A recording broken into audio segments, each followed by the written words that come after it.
Evening, and welcome to Mythical and Mystical Talmudic Teachings, episode number 7. Today we are continuing our study of Brachot, page 3a. Brachot, page 3a, in which we are coming to the conclusion of the mystical story of Rabbi Yossi, who prayed in the ruin in Jerusalem. And the Talmud concludes with a teaching. Tanu Rabbanon, our rabbis taught. Mipnei shelosha devarim ein nichnasin lechurva. It is because of 3 things that one doesn't enter into a broken place, into a ruin. It is mipnei chashad, because of suspicion, mipnei hamapoles, because a wall might fall down, there's physical danger, umipnei hamazikin, and because of demons. So, I'd like to analyze what this might be teaching us. A person shouldn't enter into a broken place, into a ruin, because they might be suspected of sinful and immoral behavior going into a private place where they won't be caught in order to do something inappropriate. They shouldn't go into a into a ruin because the walls might collapse. And finally, they shouldn't go into a ruin because of demons. If we look at the story in the context of the previous teaching, it was discussing the ruin of Jerusalem. And we talked about how Rabbi Yossi went to pray in this ruin, which is symbolic in general of the ruined and broken places of the Jewish people. And he was meditating upon the ruined and broken places in the Jewish people, praying for redemption. And so, in a sense, based on the teachings of Rav Kook, the idea of mipnei shelosha dvorim ein nichnasim lechurva, there are 3 things that prevent one entering into a broken place, might be referring to why it is that God doesn't fix the place for us. Why doesn't God enter into the broken place and reveal himself within our broken world and just schlep us out of Golus, take us out of the exile, take us out of our brokenness and save us from it? The first reason, mipnei chashad, because of suspicion. And this is, in a sense, the social impact of the way we conduct our lives. That it might be said that there is a teachable function to a person who is living a broken life, that it's possible to see their suffering, and it's possible to see the corrupt nature of a broken life. There is a teaching quality there, that in a sense, the idea of suspicion refers to what people see when they see there's an instructive nature to being able to witness the corrupt nature of a broken thing. The second reason is mipnei hamapoles, and that is because the wall might collapse. In a sense, when something is imposed upon us, it isn't sustainable. We never integrate with that salvation unless we discover it from within.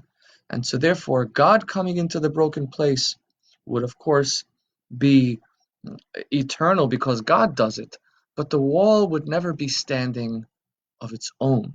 It would only be standing because God is keeping it up.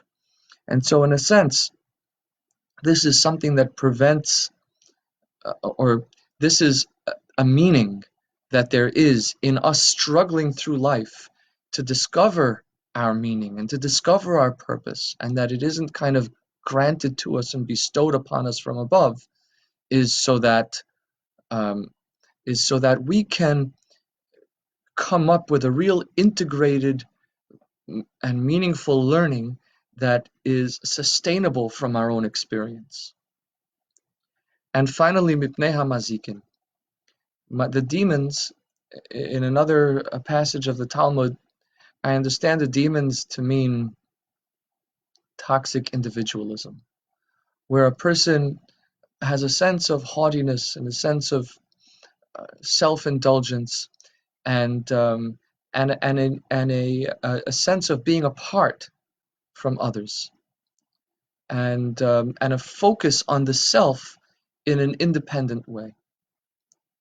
And or another example of that is where a person makes their identity to be a uh, source of pride, where a person doesn't work on themselves and doesn't approach life with humility. This is represented in mazikin, in demonic forces, which are essentially selfish and entitled.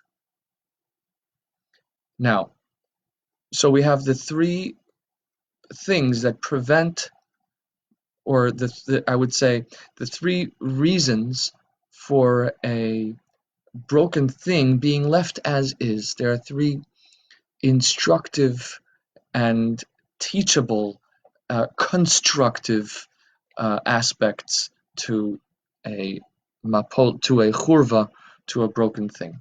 Number one, that it teaches the value of building something correctly, and it makes visible to all the corrupt nature of a broken thing.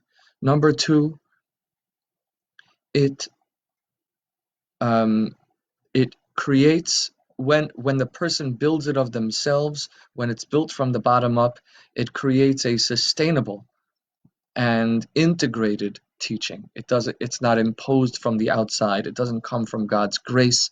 It comes from the human's endeavor to connect with God. And the third is the idea of mazikin, which is that it brings humility and it takes away from entitlement. But I want to focus for a brief moment on the flip side. What are the antidotes to these? Because of suspicion. The Talmud later goes on to discuss that there's a simple way to avoid suspicion, and that is if you go together with someone else. And so right, if you go into an abandoned place together with somebody else, you can testify that you weren't there for immoral purposes. You weren't there to do something in hiding. You were there for whatever good, constructive reason. And to me, I understand this to me in this context to mean that the instructive nature of seeing the corruption of a broken thing only is meaningful when you're looking across the aisle at someone else. But if I am with you in your suffering, if I am with my fellow human being in their suffering and I'm supporting them and I'm empathizing with them and I identify with them, then I don't need there to be a broken thing in order to be instructed. I experience it for myself. Similarly, when we talk about Mipnei Hamapolis, because of the broken wall, the Talmud goes on later to say that there is such a thing as a broken building, that where the walls were well constructed. And here too, it explains that there are some times where a person finds themselves broken, even despite the fact that they do have an integrated and connected relationship with God, but sometimes things are broken anyways. Not all in life makes sense. So this reminds us that it's not so simple, it's not so straightforward. We could pray for God to redeem us if we are doing our best to build a strong wall, but it needs a little bit more work. And finally, Vipnei Hamazikin, not everywhere, say our sages, are mazikim shechichi. Not everywhere are demons found, that they're not always common.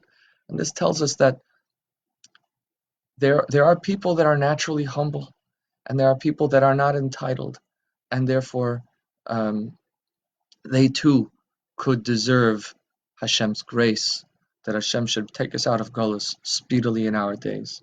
And so, while it's true that there is a teaching in Gullus, that it teaches us that there is consequence for sin, and it holds up the standard of what a perfect world might look like. While it's true that there is value in struggle, while it's true that grace can also engender entitlement, at the same time, there is still, even with those factors, there is still good reason for Hashem to express His grace upon us and to hasten and to usher in and reveal His presence in this world with the coming of the Mashiach speedily in our days.